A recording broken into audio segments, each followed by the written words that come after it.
This is a review of the Tesla Model S P85, which was delivered in November 2013. And as of today, this car is a little over 2 years old, and it has done 212,000 kilometers, or about 130,000 miles.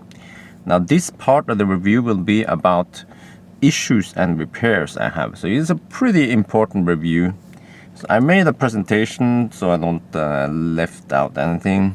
So issues and repairs. It's a freaking long list. If you're a fanboy, look another way. If you're considering buying this, well, yeah, listen to this, and then I have something important to say in the end. So the first, these issues I have categorized them into two groups: major issues and minor issues.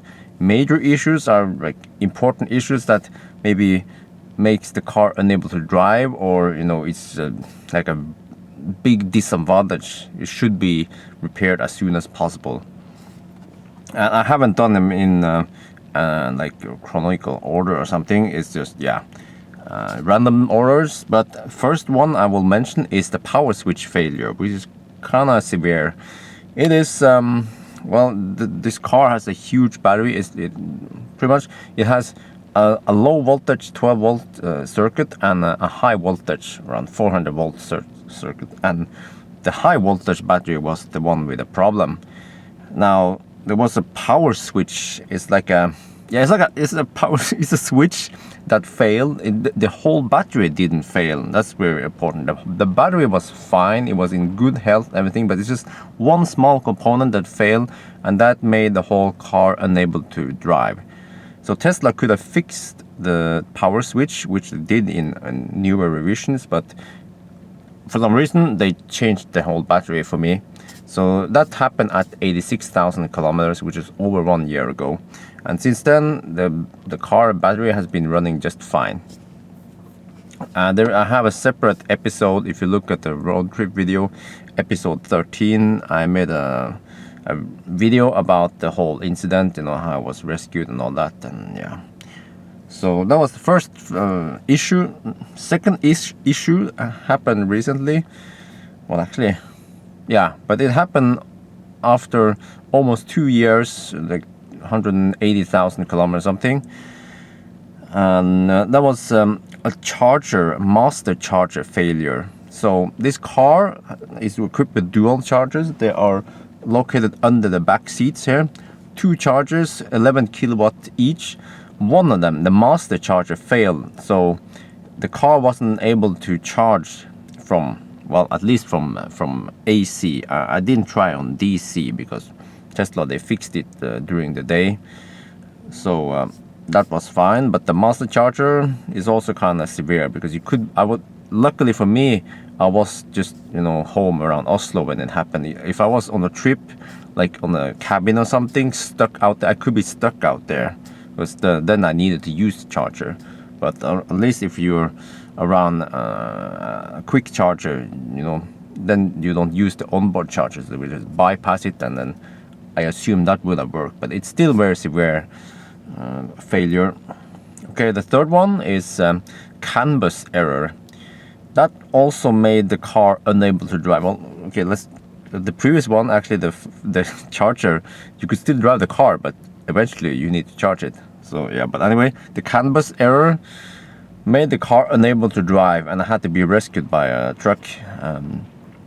So, okay, I'm not an expert on this, but CAN bus is like the bus where the car communicates with everything. It's like the communication channels for the car, and there was an error with it that caused lots of errors on the screen, like this and that, disabled traction control, regenerative braking, everything was like blah.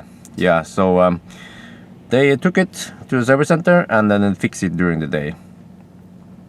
Alright, the next one, failure, is wiper motor failure. That happened during our road trip. We were in France in 2013 spring, and suddenly the wiper motor failed. It was working and then stopped in the middle of the windscreen. Luckily, I did use Rain X, or rain repellent, on the windscreen right before we went on the trip. So I was able to drive, and we were also lucky with the weather. So we were able to finish our vacation. Everything went fine, because one option we had was to get a loaner, a fossil loaner, and then the car had to be stationed in Paris or something, and we live in Oslo. And then eventually they have to ship the car back or something, and it was holiday and stuff. So it was really a big mess, but, well, it would have been a big mess, but we sorted it out, and we were lucky with the weather, so, it was fine. But it could have been bad if, the wiper motor failed during like a heavy rain, or it would crash in something. So that's really severe. And then next issue is drive unit. Well, we all know about that. When you meet another Tesla, well, you could wave at them, but there's a joke saying that what you do is you hold up some fingers, and the number of fingers you hold is which drive unit you are on. So I should do this, because I have replaced 2 drive units. I'm on my 3rd drive unit now. So that's also an issue. Especially on the rear-wheel drive cars, more like mine, dual motors, they have less of that problem. I'm not sure if Tesla have figured it out yet what to do, but anyway, as for me, well, I ranked it under major issue, but as for me, I never had a drive unit failure. It didn't break down somewhere in the middle of the road where I was stranded. Tesla, they did replace it before that happened, but I started getting some slack. When you go from acceleration to deacceleration, or when you stand still and you start acceleration, you get this slack, and you hear this glunk, glunk, glunk, glunk. Even my wife noticed that eventually. So yeah, drive unit problem. Well, this drive unit has done quite some miles now. I'm not sure how many, but yeah, let's not forget, I've done 210,000 kilometers, so each of them have done over 70,000. So this last one is, I hear some weird noise, but I've been serviced lately, and they check it also, and they didn't do anything with it. So I guess the drive unit I have now, it's fine. Yeah. One problem I also had recently, the next issue now, next major issue, is driver's door. Now, when I appeared to the car, all the handles, they go out, but when I grabbed the handle, my driver's side, nothing happened. It didn't open. All the other doors opened, so what I had to do was to go from the other side and then open the door. Yes, so that was really annoying eventually, but they also fix it quite fast. All these major issues I list here, Tesla fix it really fast. They don't tell you that come back in 2 months. No, they fix it fast. It's yeah. All right, next issue is water leaking out of a rear liftgate. So that happened during our trip in Netherlands, wasn't it? Yeah, actually it was in, we were in Netherlands when that happened. So I don't know what happened, but water started entering the liftgate, and during the night it accumulated in the liftgate, and in the morning when we opened the door, water just poured down like a gallon or something, like actually not a gallon. It was more like maybe quarter of a gallon, 1 liter of water poured out, and we were like, whoa, finally we got that one. Yeah, because this is also a known issue, very common problem with the Model S. All right, next major issue, rear liftgate didn't lock, and that also caused the car to not be able to lock either. That was kind of severe, because I couldn't lock the car at night. But the good thing though is what I had a garage, so I kind of I park it there, and I closed the rear liftgate, and it was unlocked, but I just made it, didn't attract attention in that garage. It was like a garage where you share garage with other cars, but yeah, as long as you don't do anything out of the ordinary, you know, they don't care. So it was fine, but just knowing that you couldn't lock the car, yeah, it's bad. So that one was also fixed really fast. I wonder if, yeah, I have some issues with rear lift gate. I will come back to that later. So it could be because, you know, I do, well, let's not forget 210,000 kilometers. And you know, if you guys are following me for a while, you know what I use this car for. I transport items. So the lift gate and the back doors, they open and close a lot when I take out items, you know. I put new items and stuff, and yeah, bring nimber task. So the lift gate has been working hard at times. Right, next big issue is poor brake performance. This is something that I noticed, but I wasn't sure. And then when I had loaners, Model S loaners, I felt that those brakes are sharp compared to mine. And Tesla's engineers, when they you know, took in the car for one of those issues I had, they also did in an inspection, and they found out that the braking was not good. So my brakes have actually been replaced twice, and they have installed like brake shields, and also the latest one is that they have installed winter, what was it again? Nordic package, which is special. I don't know what it is, but it's a special package for winter weather, which will make it better, because there has been some issues with the brakes. That's also well-known issues for Tesla Model S. So now the brakes are great, and actually I've been driving through slush and winter lately, and I feel that they have less of that, you know, that moment when you brake, you press the brake pedal and then nothing happens for like 1 or 2 seconds. Now I have less of that, but I'm also more aware of the brake like limitations during winter and wet weather, so I will try to press the brakes now and then to make sure that the brakes are sharp.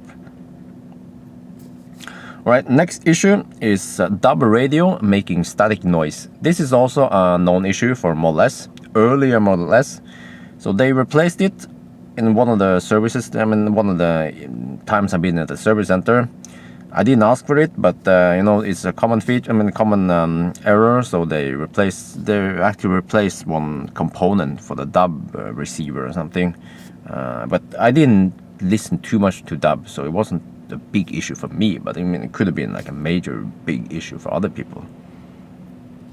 Alright, the last major issue that I consider a major issue is wheels not correctly aligned.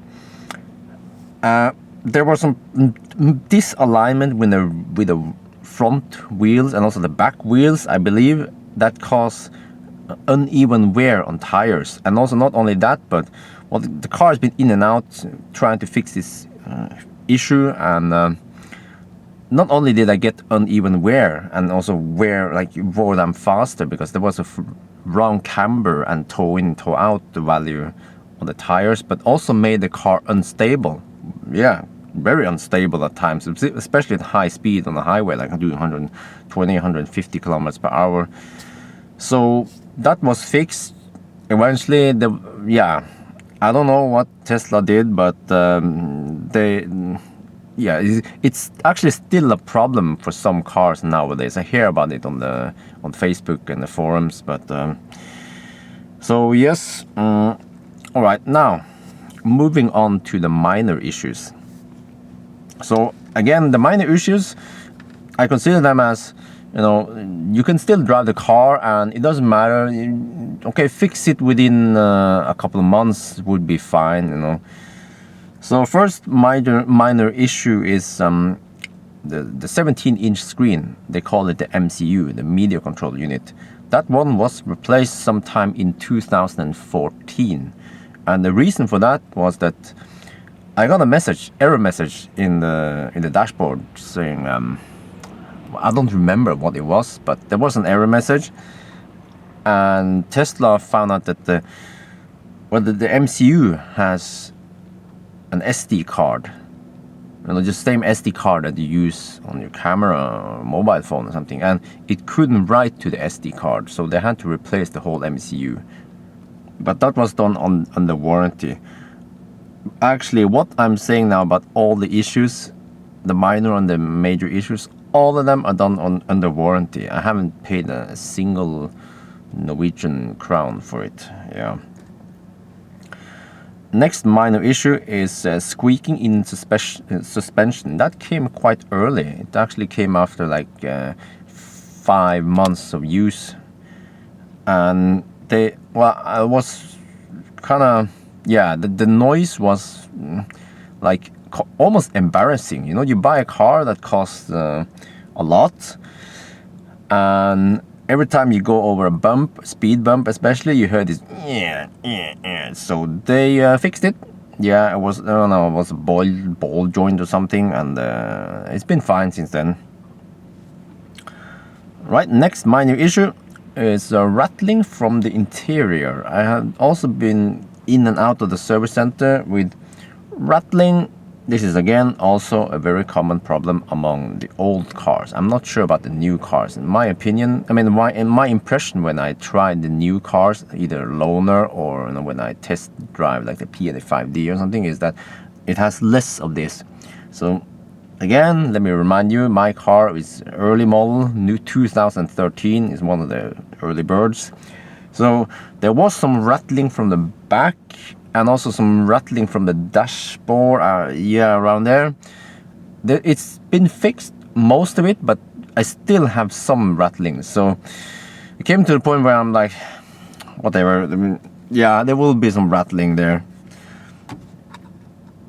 Actually, as in Tesla's defense, I would say, well, okay, when I had a BMW loaner, there was rattling in that car too. So I'm starting to think that no car is rattle-free. Well, I don't know, but maybe most cars have some rattle, especially when you go on rough roads like in Norway. I don't know. So I guess I lost a bunch of BMW subscribers now, but well, please come back. Next minor issue is moisture in rear lights. So that's, yeah, I don't care about the rear lights, because as long as they are legal, they light up fine. Yeah, it's fine. But there is some moisture in there, and what I've seen is that it's actually it's in the back there somewhere. There's moisture, and Tesla have already made a permanent fix, and the fix was there's like an inner glass and then an outer glass. They just removed the outer glass, and then the moisture is gone. So I still haven't fixed it on mine. I told them that, well, you can replace it one day, maybe preferably before I sell the car. So yeah, that's also a very common problem, moisture in the lights. Next one, minor issue, uneven LED brake lights. Model S has huge LED, like a long LED strip with brake lights, and it was uneven, so meaning some of the LEDs were even out or wasn't lighting as bright as the other ones. I didn't notice it. Tesla, they did an inspection during one of those visits, and they replaced the LED lights. And it's freaking hard. I don't know how they designed it, but you have to remove the whole back window or something just to replace that one. But well, whatever, they did it for me, so I am grateful for that. And again, in Tesla, okay, I'm trying to be neutral here, you know. I'm not trying to be a fanboy or anything, but this is just something I observe because I drive a lot, and I've seen other cars, expensive cars like Mercedes and Audis. They also have uneven brake lights, and many of them are out because LEDs are not invincible. They will eventually break for some reason. So yes, that's an issue I had. All right, next one, minor issue, is the broken lid on the roof rack. It's, you know, that tiny plastic lid that covers the roof rack. You have to open it, and then you put some screws in there, and then you have the roof rack mounted. Now those ones, I think 2 of them broke, so they replaced it for free, of course, under warranty. Today's cars have a new design, so it's much more much sturdier than the old ones. The old ones were very flimsy. You could just like actually by just washing the car with a sprayer, and then you could break one of them. So yeah. Next issue, panorama roof. Yes. Who have ever owned a panorama roof? I mean, who have ever owned a Model S with a panorama roof? Who didn't have issues with it, at least in the early days. I had issues with squeaking when driving in sub-zero temperatures, especially. I think the rubber wasn't flexible enough, so it made some squeaking noise, like yeah, kind of annoying. They replaced that. They have put some new rubber in there or something, but it was fine. But also there was a problem with the panorama roof didn't close properly, so I had to like help it to close. And Tesla found out that there was a disalignment in the roof. So I went to what do you call it, the body shop, I guess, and then they did some body work. Ever since then, it's been working fine. Yeah, I went on a road trip. I went on a race to Middelfart against Jørgen Winter Larsen. He messed with my panorama roof and opened it, and we're still fine. So yes, and that thing happened like it was also something early. Many of these issues I mentioned now happened really early in the within 6 months or 1 year. And lately I have been having very few issues, despite driving freaking lot now. Alright, next one is also a very common issue for Model S, at least for earlier models, I think. The triangle window. You know, the window that is in front of the side, what do you call it? Well, I think you know what I mean. The triangle window, right by the side mirrors. That one was leaking air, and it's kind of bad for me who drive a lot in cold weather. I found a workaround though, was I put a glove, just put a glove in there, and then that was okay. In the summer I didn't feel it too much, but you see, it's also been going in and out, and I complained about it, and then Tesla said, well, they will fix it, and then they did something. But when the winter came again, I felt that there was a draft there, and then eventually it was fixed, and it's fine now. But it took like freaking year or something before they finally figure out. So I had to meet the right mechanic, and he measured well, it's not leaking. You see, it's not leaking water or anything. It's watertight, but I don't know, the cold come from somewhere, and he measured a 10% leakage, and then after he fixed the leakage, it was 0.5%. So that's huge. Yeah. Now it's fine. I can drive in. I drove in minus 18 degrees Celsius or something. I don't know how many Fahrenheit that is, but it's freaking cold. I didn't feel anything. Yeah. All right. Next minor issue is that the frunk didn't open. I think I showed it in one of my videos. I had a problem with the frunk. The old frunk has like 2 hooks, like a primary and secondary lock or something, and then which one, I don't know which one, but it opened halfway and then it didn't open. So I was like, oh shit, I can't get my items in there or something.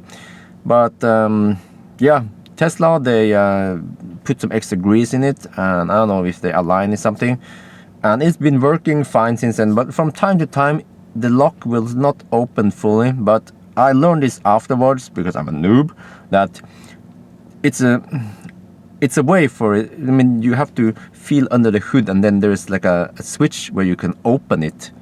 You know, like almost like in a fossil car when you open the hood. So ever since then, every time, especially when you fill the trunk a bit too full, it will not fully open. Maybe it's like a safety feature or something. So what I just have to do is just press that tab and then open. So ever since then, I never had a problem opening the trunk again.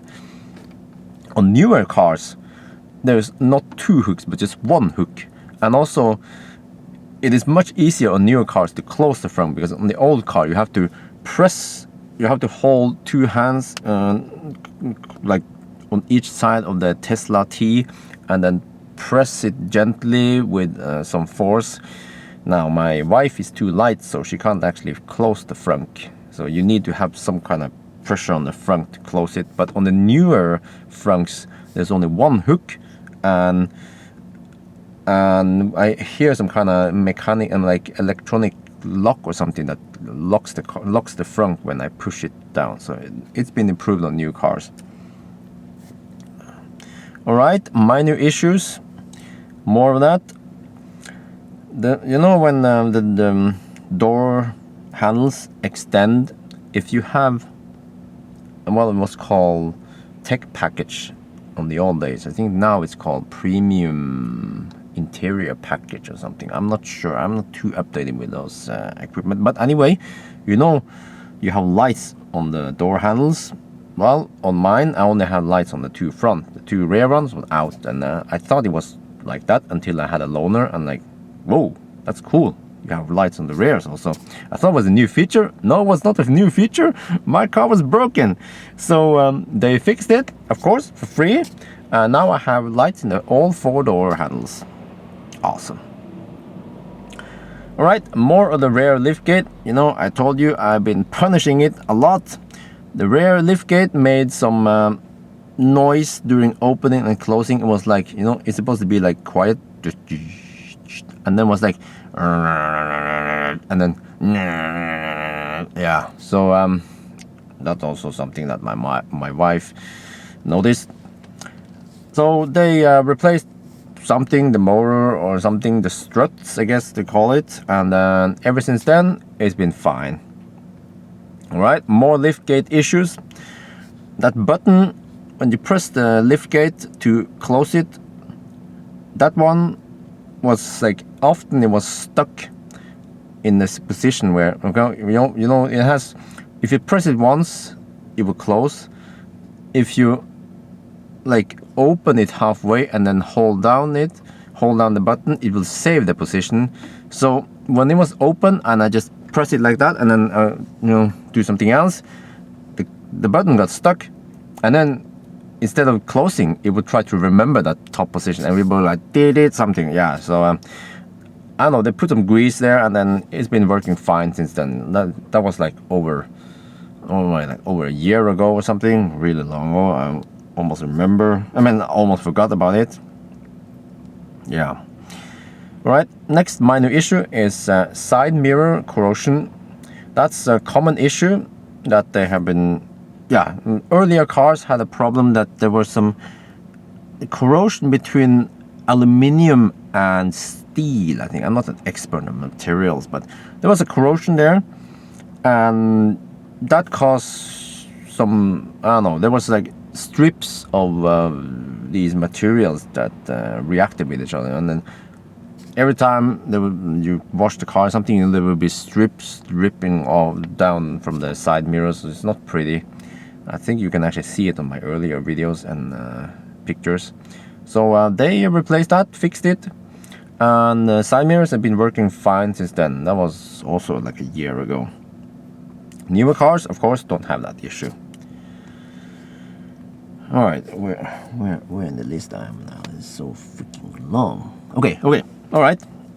Next one, minor issue, the UMC. The UMC is the, what is it called again? Universal Mobile Connector. I think that's what they call. Yeah. When you use these acronyms so long, you kind of forget what they actually mean. But anyway, the UMC, in short, the charging cable that you get. That one, the button to open, there is a button on it. When you press the button, it will open the charge port. It stopped working. So I got a new UMC. Case closed. Yeah. Right, next minor issue. Well, minor, I would say maybe middle issue, because the glove box didn't close. So one day we couldn't close it anymore.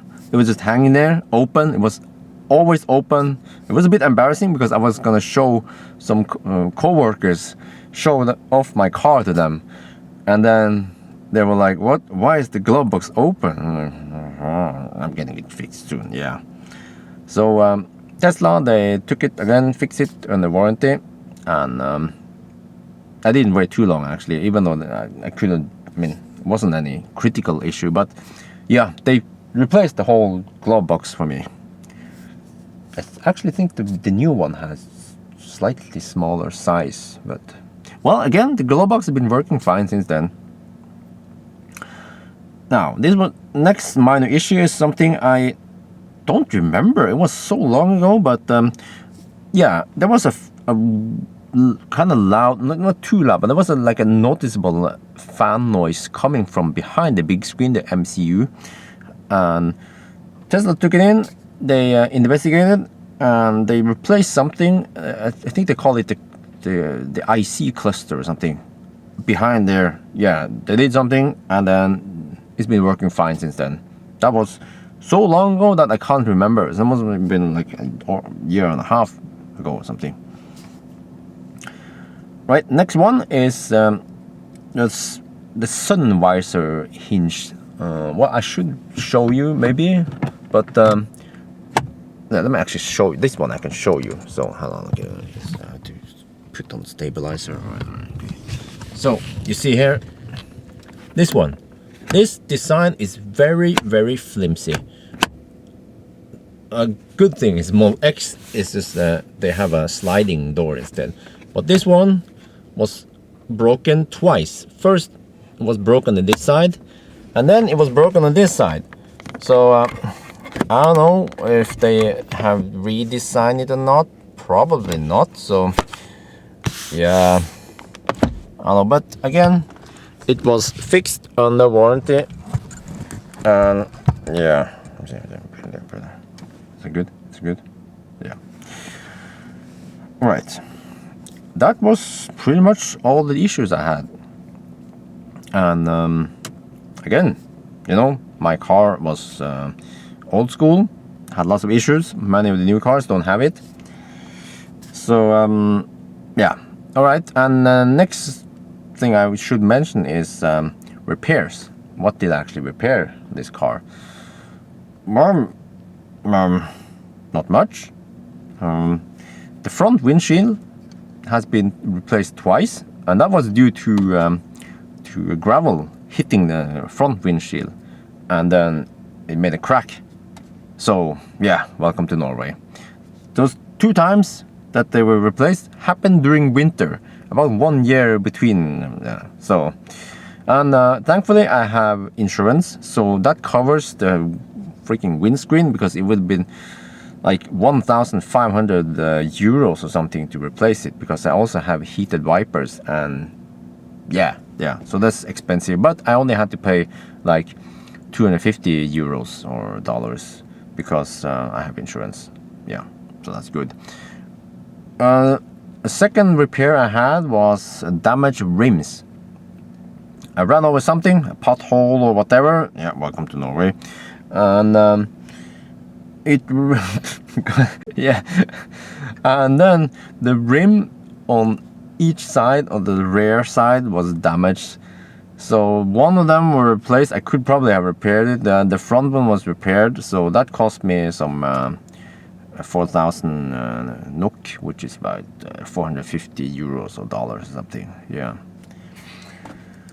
So that's pretty much it now for yeah, this part is about the issues and repairs. I will make another one which is about running costs. Yeah, that one is a bit more interesting than this maybe, but actually no, they are both equally interesting. So alright then, thank you for watching, and if you have further questions, please leave me a question in the comment section. Alright, thank you for watching.